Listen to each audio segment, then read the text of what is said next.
આપ જોઈ રહ્યા છો નિર્ભય ન્યૂઝ અને હું છું આપની સાથે રિદ્ધિ। ગુજરાતની અંદર સ્થાનિક સ્વરાજની ચૂંટણી છે। મોટા મોટા શહેરોની અંદર આ વખતે મહાનગરપાલિકાની પણ ચૂંટણી છે। આજે અમે એક એવા ઉમેદવાર સાથે તમને મળવા જઈ રહ્યા છીએ કે જે લગભગ 25 વર્ષથી પ્રજાના હિત માટે કામ કરી રહ્યા છે। સરકારમાં જે ભ્રષ્ટાચાર ચાલી રહ્યો છે તેમનો હંમેશા એમણે અવાજ બન્યો છે। એમને બહાર કાઢવા માટેના કે સરકારની અંદર આવા ભ્રષ્ટાચાર ચાલે છે એમનો અવાજ બની અને લોકોને ક્યાંક ભ્રષ્ટાચારમાંથી મુક્તિ અપાવવા માટેનું એક કામ કરી રહ્યા છે। જેમને આ વખતે કોંગ્રેસે વડોદરા મહાનગરપાલિકામાં વોર્ડ નંબર 8 માંથી ટિકિટ આપી છે।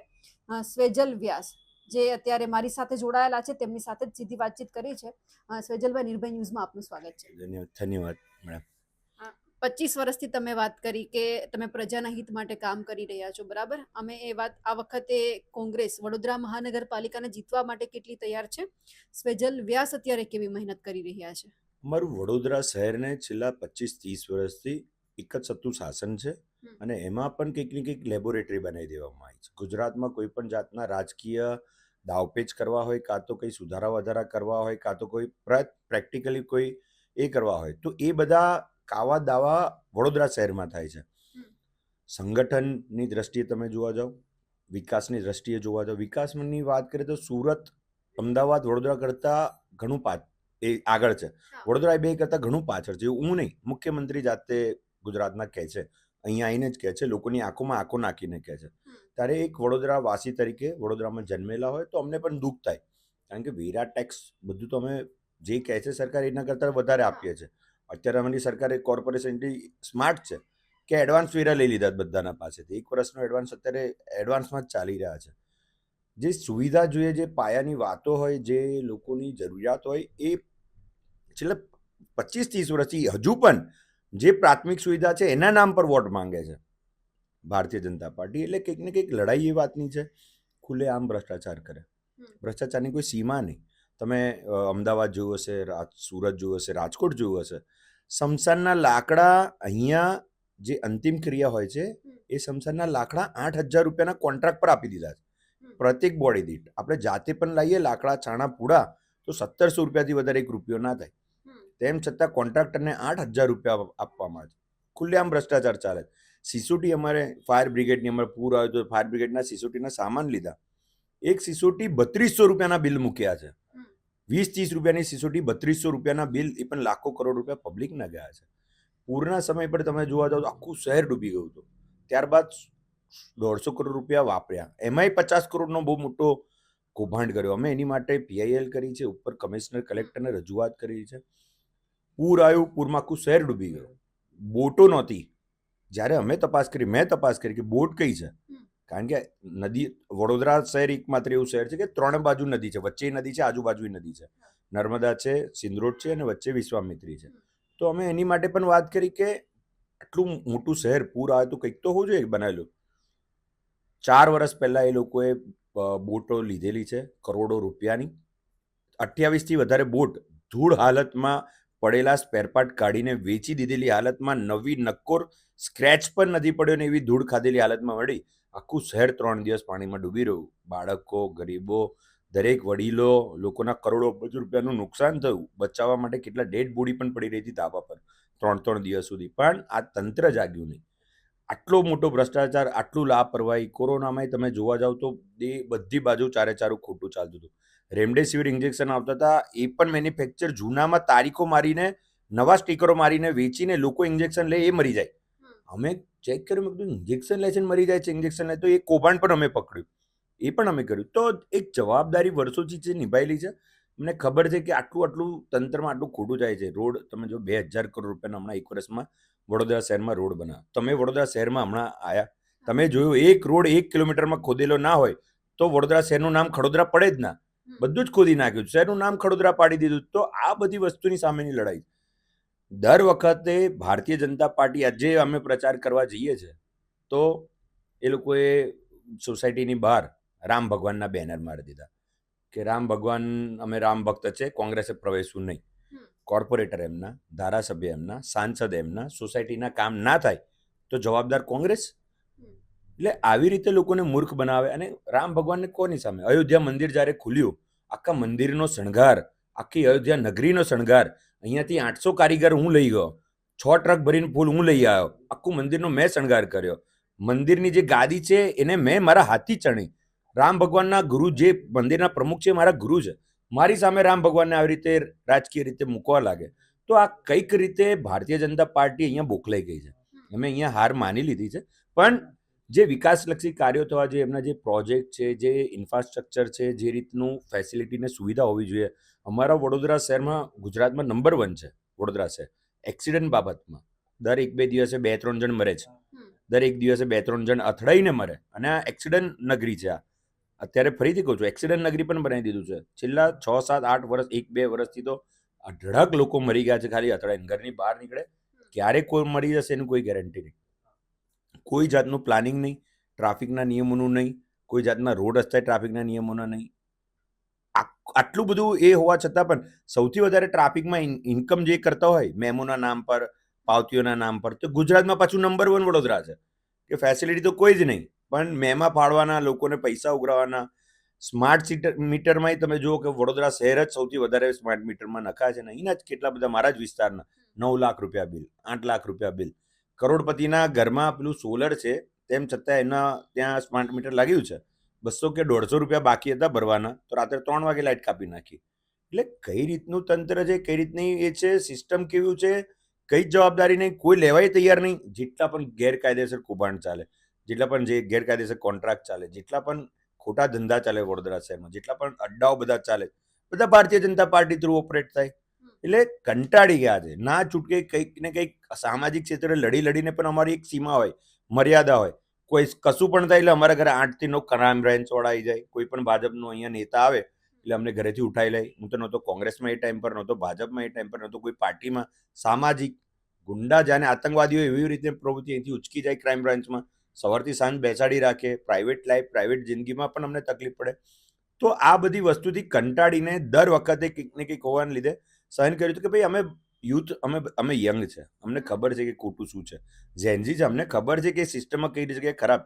અમે બીજેપીની, અટલ બિહારી વાજપેયીની પણ સરકાર જોઈ છે, અમે મોબાઈલ યુગ નહોતો ત્યારનું પણ જોયું છે, અત્યારે સોશિયલ મીડિયાનો કઈ રીતે ઉપયોગ કરે છે એ પણ અમે જોયું છે. આ બધા વચ્ચેથી નીકળેલા છે. એટલે થાય છે કે હવે જો અમારા જેવા લોકો નહીં નીકળે તો આ લોકો વડોદરાને એપી સેન્ટર જ બનાવી દેશે, નવા પ્રયોગો કરવાના, નવા મેઇન વાત તો એ છે કે અમારે ત્યાં સાંસદ પોરબંદરથી આવ્યા છે, અમારે તો તે ભારતીય જનતા પાર્ટીના પ્રમુખ છે ખેડાથી આવ્યા છે, વડોદરાના તો છે જ નહીં. એટલે દુઃખ થઈ જાય કે 20 લાખ પબ્લિક છે, લાખો કરોડો તમારા ભારતીય જનતા પાર્ટીમાં સ્વયંસેવકો કાર્યકર્તા છે, તો એક વ્યક્તિ તમને એવો ભરોસાપાત્ર ના મળ્યો જે સાંસદ બની શકે, એક વ્યક્તિ એવો ના બન્યો કે શહેરનો પ્રમુખ બની શકે. આ બધી વિચારધારાની લડાઈ જો અત્યારે અમારા જેવા નહીં ભૂલે તો શહેરને આ લોકો કંઈથી કંઈ કાલ ઉઠીને બધા જ બહારથી લઈ આવશે. અને આ સિસ્ટમ સામે લડવા માટેની એક અમારી આ લડાઈ છે. એવું નથી કે કોર્પોરેશનનું ઇલેક્શન છે, આ વડોદરા શહેરના અસ્તિત્વ માટેની અમારી લડાઈ છે, અને અમે એમાં જ એડી ચૂંટીની બધી તાકાત લગાવી દીધી છે. કોંગ્રેસમાં ક્યારે જોડાયા? જોડાવા પાછળનું કારણ શું લાગ્યું તમને કે મારે કોંગ્રેસમાં જ જોડાવું જોઈએ? કોંગ્રેસ એક માત્ર એવી પાર્ટી છે જે સર્વ લોકોને એક સાથે લઈને ચાલે છે. કોંગ્રેસમાં હું હમણાં જ 10-15 દિવસ પહેલાં જ જોડાયો છું. 15 દિવસની અંદર મને જોડાયા, આખા શહેરે ભવ્ય સ્વાગત કર્યું. જોડાયા બાદ મારા વિસ્તારના જેટલા પણ 10,000થી વધારે મહિલાઓએ અમને આશીર્વાદ આપ્યા. અને જોડાતા પહેલાં મેં શહેરના નાગરિકોને પૂછીને જોડ્યા, આગલે દિવસે મિટિંગ કરીને જોયા કે આ રીતની પરિસ્થિતિ. સીમાંક સમીકરણો મેડમ એવા બેસે છે કે આ વોર્ડ, અમારો જે વોર્ડ નંબર 8 છે, પહેલેથી કોંગ્રેસનો ગઢ રહ્યો છે. અહીંયા દલસુખભાઈ પ્રજાપતિ હતા, એને પહેલાંના બધા હતા, એ બધા કોંગ્રેસના હતા, અને અહીંયાથી લોકોએ ખૂબે ખૂબ વોટ આપ્યા છે. મેયર પણ શહેરને આ વોર્ડમાંથી કોંગ્રેસે આપ્યો છે. ભાજપ કોઈ પણ ઉમેદવાર લાવે એની પાછળ, એને જીતાડવા પાછળ કોંગ્રેસને કંઈક ને તોડવા માટે અપક્ષ ઉમેદવાર લડાવતા હતા. જેટલા અપક્ષ લાવે એ મિક્સ કરો તો ભાજપ હારી જતી હતી. એટલે અમે વિચાર્યું કે અપક્ષ લડીશું, અપક્ષ જ તૈયારી હતી, અપક્ષ જ લડવાના હતા. પણ અપક્ષ લડવાથી શું થાય છે કે ભાજપને સીધો બેનિફિટ થાય છે અને એ લોકો જીતી જાય છે, અને એ જીત્યા પછી 5 વર્ષ કામ કરતા નથી. એટલે વિચાર્યું કે ચલો શહેર માટે, આ મારું ઇલેક્શન તો છે નહીં કે મારે કોર્પોરેટર બનવું, શહેર માટે લડવું છે, શહેર માટે અવાજ ઉઠાવું. તો વિરોધ પક્ષી સહી, કારણ કે છોડાવા તો કોઈ આવે જેલમાં, અપક્ષને તો કોઈ જેલમાં જ છોડાવાના. અમારા ફાધરને એ લોકો દરેક જગ્યા પર બિચારા આપીને થાકી જાય કે જામીન આપો, જામીન આપો. એટલે એક વસ્તુ સંગઠન કામ લાગે, વિચારધારા કામ લાગે. પહેલાના જૂના જોગીઓ જે છે એ કોંગ્રેસના છે અહીંયા, એ લોકોને જે તે સમયે કોંગ્રેસે નોકરીઓ આપી હતી, કોંગ્રેસે એમને રોજગારી આપી હતી. આજે એમના રિટાયર થયા પછી 25,000-30,000 એમને બેનિફિટ મળે છે. લોકોને યાદ છે જે કોંગ્રેસના ટાઈમ પર એમને 2,000-5,000 રૂપિયામાં જે ઘરો મળેલા, એ ઘરોમાં આજે એ લોકો રહે છે જેની કિંમત કરોડો રૂપિયા થઈ ગઈ. તો આ વસ્તુ કોંગ્રેસની દેન છે. અત્યારની આ જે સરકાર છે એમે શહેરમાં કશું આપ્યું નથી, પણ હું તો તમને વિનંતી કરું કે તમે શહેરમાં આવ્યા છો, એમની પાર્ટીનું કાર્યાલય બતાવજો. તાજમહેલ જેટલું અદ્ભુત કાર્યાલય બતાવ્યું છે. છેલ્લા 4 વર્ષ પહેલા તો એક ખંડેરમાં એમનું કાર્યાલય હતું. 4 વર્ષમાં કેટલો વિકાસ થયો કે આટલી તાજમહેલ જેટલું મોટું કાર્યાલય એમનું બનતું હોય શહેરમાં ચારે બાજુ. હું નથી કહેતો, ભારતીય જનતા પાર્ટીના પૂર્વ મિનિસ્ટર લાખાવાલાજીએ મીડિયા સમક્ષ સ્ટેટમેન્ટ આપ્યું છે કે 5 વર્ષમાં અહીંયા બહુ જ ભ્રષ્ટાચાર કર્યા છે, તોડબાજી થઈ છે અને શહેરને લૂંટવામાં આ લોકોએ કોઈ કસર નથી બાકી રાખી ભારતીય જનતા પાર્ટીના શાસને. એવું ખુદ પૂર્વ ધારાસભ્ય, પૂર્વ મિનિસ્ટર શહેરને કહે છે તો એ કંઈ ખોટી વસ્તુ નથી. હાલના પણ અમારા એક ધારાસભ્ય એવું કીધું કે શહેર પ્રમુખ મૂર્ખ છે, એટલે શહેર પ્રમુખ માટે કંઈ ટિપ્પણી કરી જાય ખબર નહીં, મેં તો સાંભળી નથી. પણ ખુદ ભારતીય જનતા પાર્ટીમાં અસ્તિત્વ ટકાવી રાખવા માટે અમારા શહેરમાં બહારવાળા શહેરને હાવી કરવાનો, કબજો કરવા તૈયાર છે. એમાં જે જૂના જોગીઓ છે એ એની માટે લડત લડી રહ્યા છે, અને એ લોકોના લડતના આ બધાની વચ્ચે કંઈક ને કંઈક શહેરનું નુકસાન થતું હોય ત્યારે અમારા જેવા લોકોએ એક સ્પષ્ટ પોતાનું ચહેરો, સ્પષ્ટ પાર્ટી અને પબ્લિક વચ્ચે જઈને અમે પણ અમારા જે મત છે એ માંગી રહ્યા છે. 2022માં તમે આમ આદમી પાર્ટીમાં જોડાયા. આમ આદમી પાર્ટીમાંથી રાજીનામું આપવા પાછળનું કારણ શું છે? આમ આદમી પાર્ટીમાં હું જોડાયો ત્યારે એક ઉમ્મીદ ને અપેક્ષા હતી. જે અમે હિતની વાત કરતા હતા, અમે હું દિલ્હી પણ ગયો હતો જોવા માટે. સારી સ્કૂલ બતાવતા હતા, સારા ફેસિલિટીઓ ત્યાં બતાવતા હતા, અને ઘણી બધી એવી ઇન્ફ્રાસ્ટ્રક્ચર ને મેડિકલ ક્ષેત્રની વાતો કરી હતી. બહુ જ સુંદર હતું, અને અમે એનાથી પ્રભાવિત થયા હતા કે ચલો અમારા શહેરમાં આવું કંઈક થાય, સ્કૂલો સુધરે, આ સુધરે, લોકોને મદદ થાય, મહિલાઓને મદદ થાય, તો એમાં આપણે જોડાવવું જોઈએ. તો અમે એ ટાઈમ પર આમ આદમી પાર્ટીનું હતું ત્યારે અમે આવ્યા હતા. પાર્ટીના લોકોએ જવાબદારીથી સ્વીકાર્યા હતા, ગોપાલભાઈને સર્વ લોકોએ, અને જવાબદારી પણ આપી હતી. હજુ જોઈન્ટ તો 10 દિવસમાં તો મને સાહેબગંજ વિધાનસભાના ઉમેદવાર પણ ઘોષિત કર્યા હતા. ઉમેદવાર ઘોષિત થયા પછી અમે કાર્યમાં લાગ્યા. તો પહેલો જ એવું આવ્યું કે ઉમેદવારને હરાવવા માટે ભાજપ કોંગ્રેસ કરતાં પહેલા આમ આદમીના જ બધા કાર્યકર્તા આવ્યા કે અમારે પહેલા એમની સામે લડવાનું.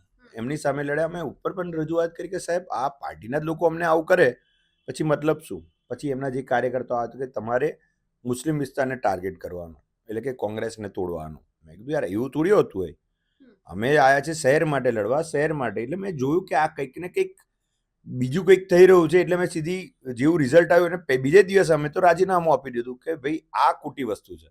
તમે જો શહેરના વિકાસની વાત કરતા હોય તો અમે તમારી સાથે, ડેવલપમેન્ટની વાત કરતા હોય સાથે છે, પણ બીજી પાર્ટીને તોડીને ત્રીજી પાર્ટીને ફાયદો કરવા માટે જો અમારો ઉપયોગ થાય તો એ ખોટું છે. એના માટે તરત મેં રાજીનામું આપી દીધું. કોંગ્રેસની અંદર અમિત ચાવડા છે, એમનો સપોર્ટ કેવો છે ચૂંટણી સમયે? અમિત ચાવડા સાહેબનો પહેલે જ દિવસથી મને મેસેજ પાર્ટીમાં જોઈન્ટ થયો, અને સૌથી સ્પષ્ટ રીતે મને કહેવાનું કે સ્વિજલભાઈ તમે તમારી પેનલ મજબૂત બનાવો અને જીતાડવા માટે લાગી જાઓ, અને પાર્ટીના જે કંઈ સંગઠન છે, અમારું જે કર્તવ્ય છે, અમે નિષ્ઠાપૂર્વક તમારી સાથે નિભાવીશું. હું ઉમેદવાર બન્યા પછી મને કોઈ હજુ સુધી અડચણ આવી નથી, અને કોઈ પણ જાતની પાર્ટી મને છૂટી દોર આપી છે. પાર્ટીએ નક્કી કર્યું કે તમે ઉમેદવાર નક્કી કરો, તો 4 ઉમેદવાર નક્કી કરવાનો સૌભાગ્ય પણ પાર્ટીએ મારા પર વિશ્વાસ મૂકીને આપ્યું. તો એક જવાબદારી છે, નિષ્ઠાપૂર્વક નિભાવવાની છે. અને અહીંયા કોંગ્રેસનું ગઈ વખતના રિઝલ્ટની વાત કરું તો કોંગ્રેસ ગયા વખતે 9,600 વોટ લાવી હતી, એની સામે બીજેપીના ઉમેદવાર 19,600 વોટ લાવ્યા હતા. એટલે 10,000 વોટનું માર્જિન હતું. આટલું મોટું સરસાઈમાં લડવું, અને એ પણ એક પક્ષ સિલેક્ટ કરીને, એટલે એક બહુ ડિફિકલ્ટ ટાસ્ક હતો કોંગ્રેસ માટે પણ અને અમારા માટે પણ, કે અમે આમાં જઈશું તો કેવી રીતે છે, સીમાંકન બધા સમીકરણ બધા જોવા પડે. પણ એટલો વિશ્વાસ છે, એટલો ભરોસો છે મારા વિસ્તાર વોર્ડના તમામ લોકોનો. અત્યારે કોંગ્રેસમાં જોડાયા પછી રોજ 4,000 જણની મિટિંગ થાય છે, રોજ 4,000 જણ સુધી સંપર્ક થાય છે, રોજ બીજા 2-3,000 જણ સુધી ફેરણી થાય છે. એમને રૂબરૂ ફેસ ટુ ફેસ મળવામાં લગાતાર દોડીને થાકી ગયા છે, પગના છાલા નીકળી ગયા છે.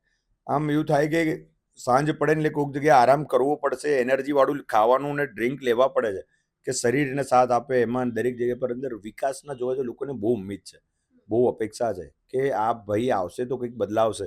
કારણ કે ઈપી સેન્ટર બનાવી દીધું છે. પેલા અમારા ઉમેદવારોએ એમના કોટાએ નથી વાપર્યા. જે ગ્રાન્ટ આવે ઉમેદવારને કોર્પોરેટની કોટાએ પૂરેપૂરા નથી વાપર્યા.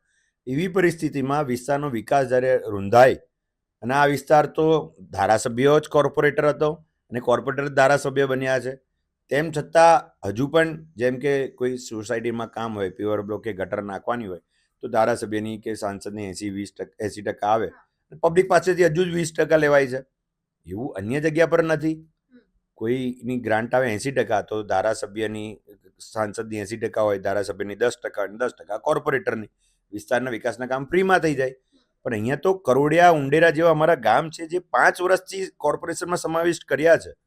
નથી રોડ, નથી ગટર, નથી પાણી, નથી સ્ટ્રીટ લાઇટ, નથી તે ડામર, કશું જ ફેસિલિટીને 5 વર્ષથી તાબડતોબ એ લોકોએ વેરા વસૂલ્યા છે.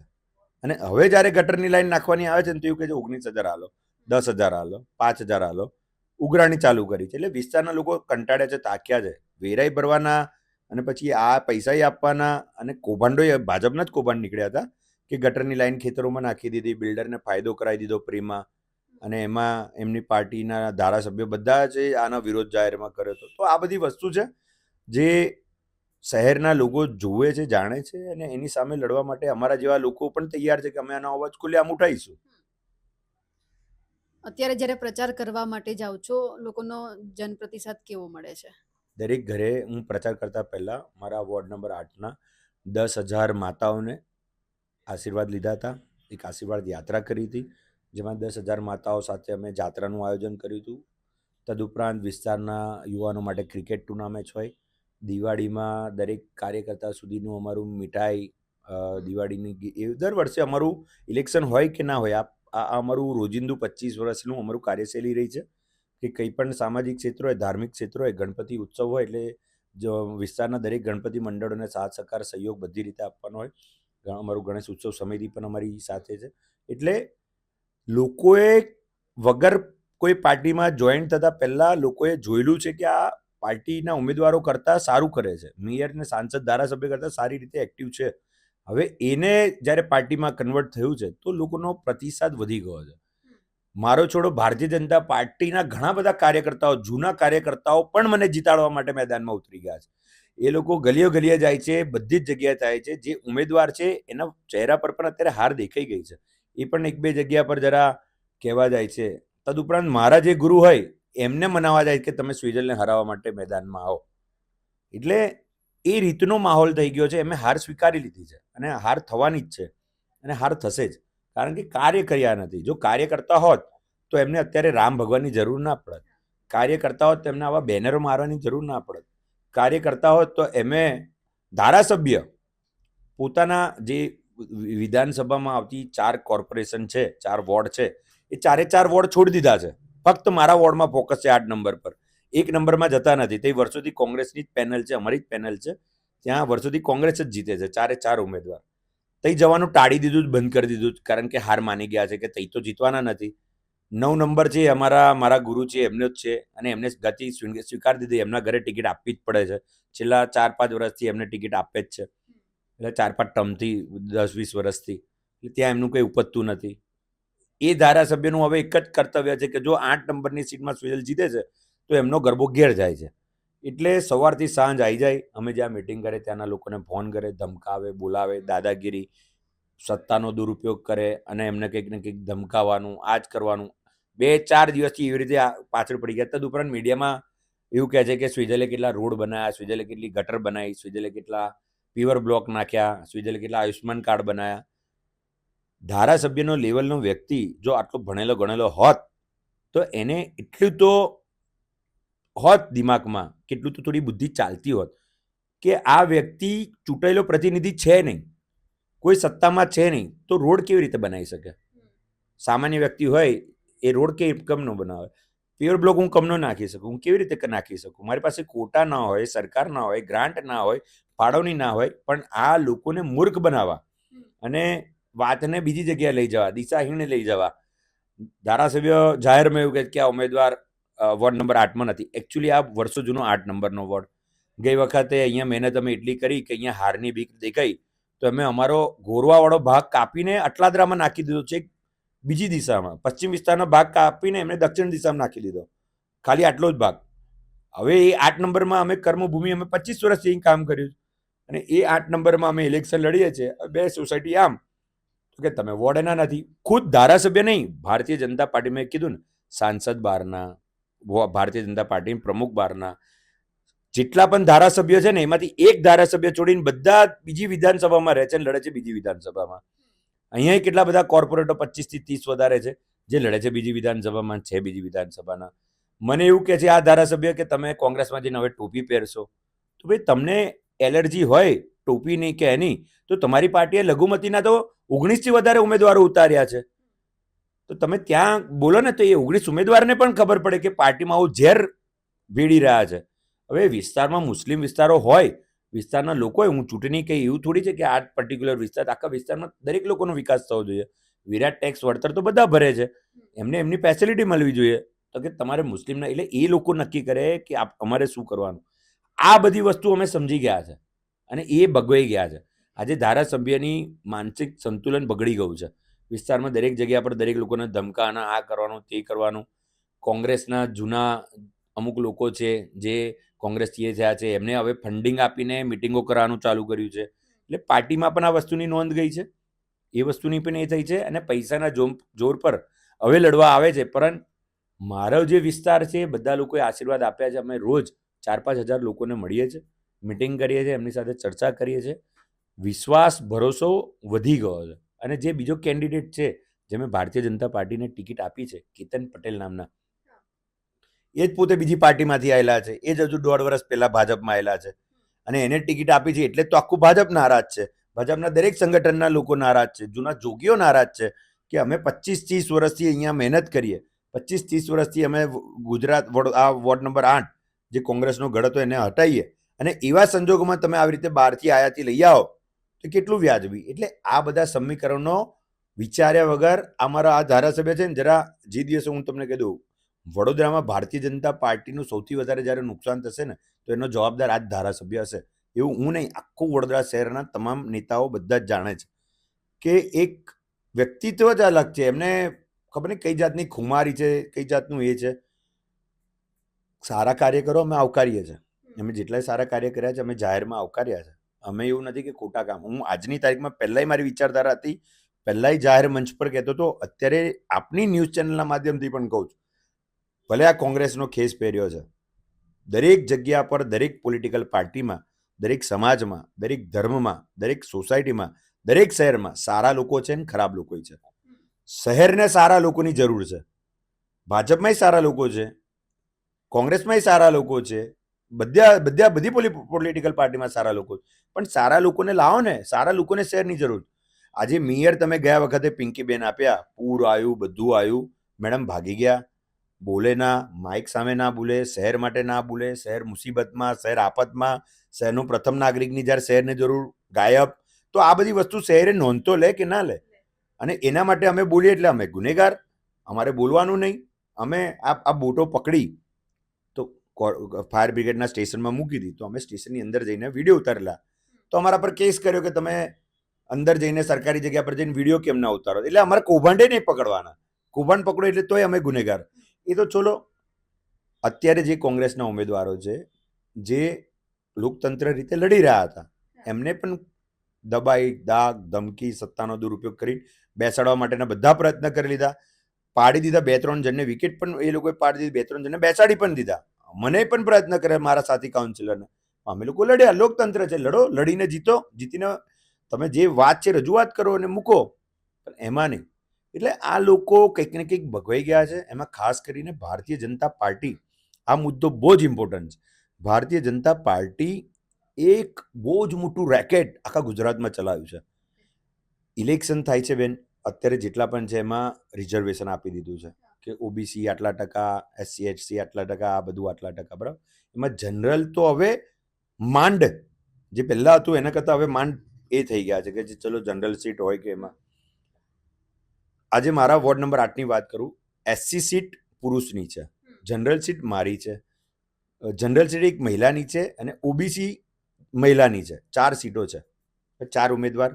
ભાજપમાં આ જ 4 ઉમેદવાર, કોંગ્રેસમાં આ જ 4, અમારા આપમાં 4 ઉમેદવાર, એટલે બધામાં 3 ઉમેદવાર એસસી ઓબીસી આ રીતે લાગે, બરાબર. ગુજરાતમાં ઈવીએમ મશીન પર તમે જાઓ તો એ બધા મિક્સ આવે, જેમ કે એ બધા મિક્સ આવે, એ મિક્સની અંદર તમારે વોટ આપવાના, તો તમે 4 મહિલાને આપી દો, 4 પુરુષને આપી દો, 4 એસસીને આપી દો, 4 જનરલને આપી દો, એ રીતનું તમારે વોટિંગ કરો. એટલે રિઝર્વેશન તમારે ઉમેદવાર તરીકે, પણ વોટિંગમાં કોઈ રિઝર્વેશન નહીં, વોટિંગ ઓપન જનરલ, કે તમે 4 જેને આપો એને આપો. આવું મહારાષ્ટ્રમાં નથી, બાજુનું જ રાજ્ય છે, એમાં એવું નથી. મહારાષ્ટ્રમાં કેવું છે કે ભાઈ એસસી વાળા જેટલા ઉમેદવાર છે એને પિંક કલરના ઈવીએમ મશીનમાં પિંક સિમ્બોલ આપ્યો, એમાં 4 એસસી, એની નીચે જનરલ પુરુષ હોય તો 4 જનરલ પુરુષ જોડે, ઓબીસી હોય તો ઓબીસી 4, જનરલ મહિલા હોય તો 4 જનરલ મહિલા, પીળો, લાલ, ભૂરો, સફેદ, આવી રીતે પાર્ટ આપેલા. હવે 4માંથી 1 જણને વોટ આપવાનો, એટલે એસસીના 4 જણ હોય એમાંથી એક જ કોઈ એસસીને આપો, તો એ રિઝર્વેશન પ્રમાણે વોટિંગ થયું, જનરલ પ્રમાણે ના થાય. જો તમે રિઝર્વેશન જ આપી છે તો વોટિંગ પર રિઝર્વેશન આપો ને. આ તો અન્યાય થાય.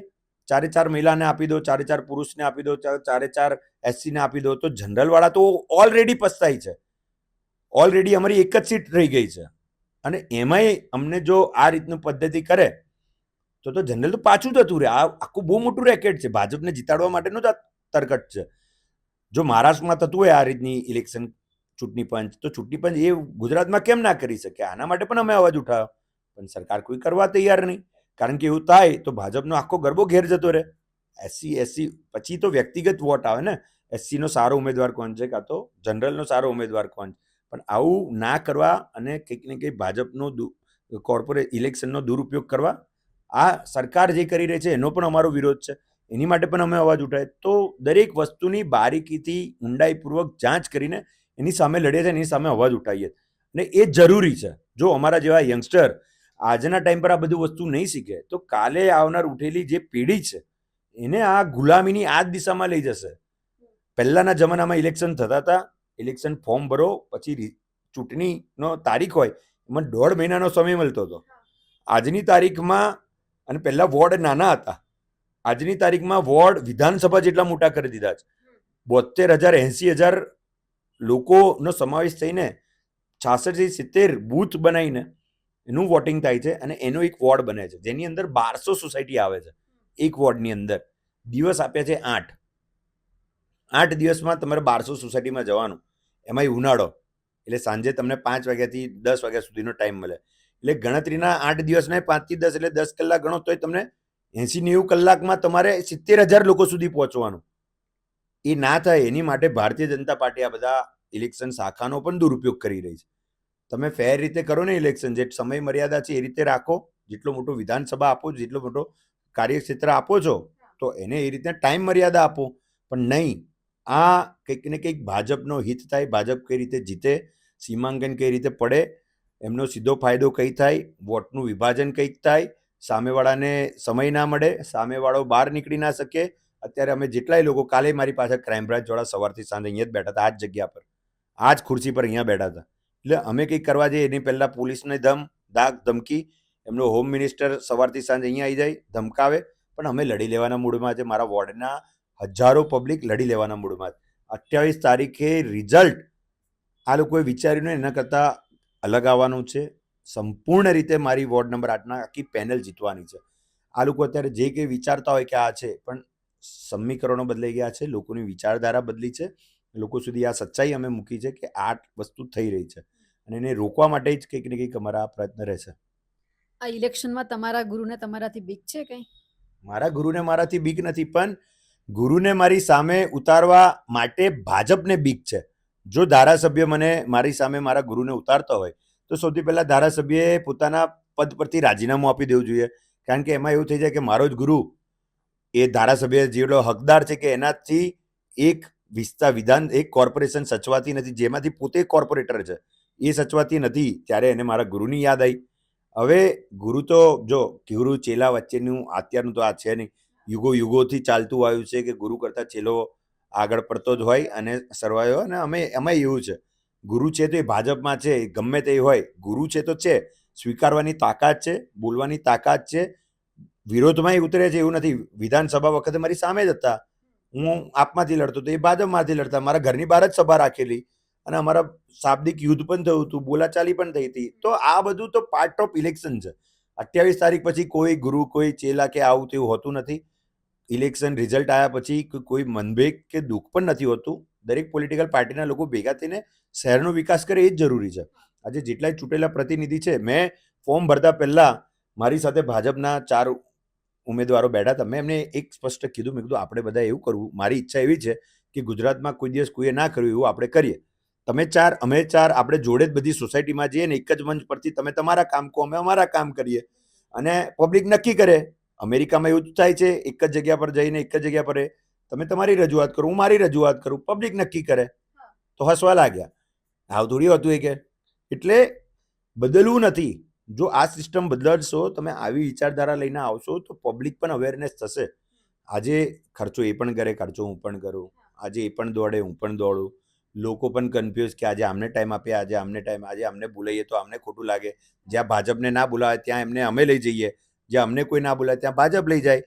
બધા ભેગા થઈને શાંતિથી એકબીજાના મતભેદ આ કરો, તો આવી વિચારધારાનો પણ એ લોકો સ્વીકાર નથી કરતા.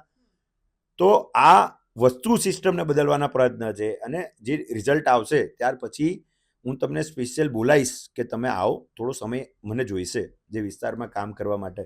હું ગુજરાતના તમામ કોર્પોરેશનમાં સૌથી બેસ્ટ વોર્ડ કોને કહેવાય, કે કઈ વસ્તુનું અહીંયા સમાવેશ થવું જોઈએ, એ બધા પર કઈ રીતે કાર્ય કરવું જોઈએ હું તમને કરીને બતાવીશ. અને કર્યા પછી એમાં હું બધાનો સાથ લઈશ કે બધા લોકો ભેગા થઈને, પછી કોઈ કોંગ્રેસ, ભાજપ કે આપ એવું કશું ના હોય.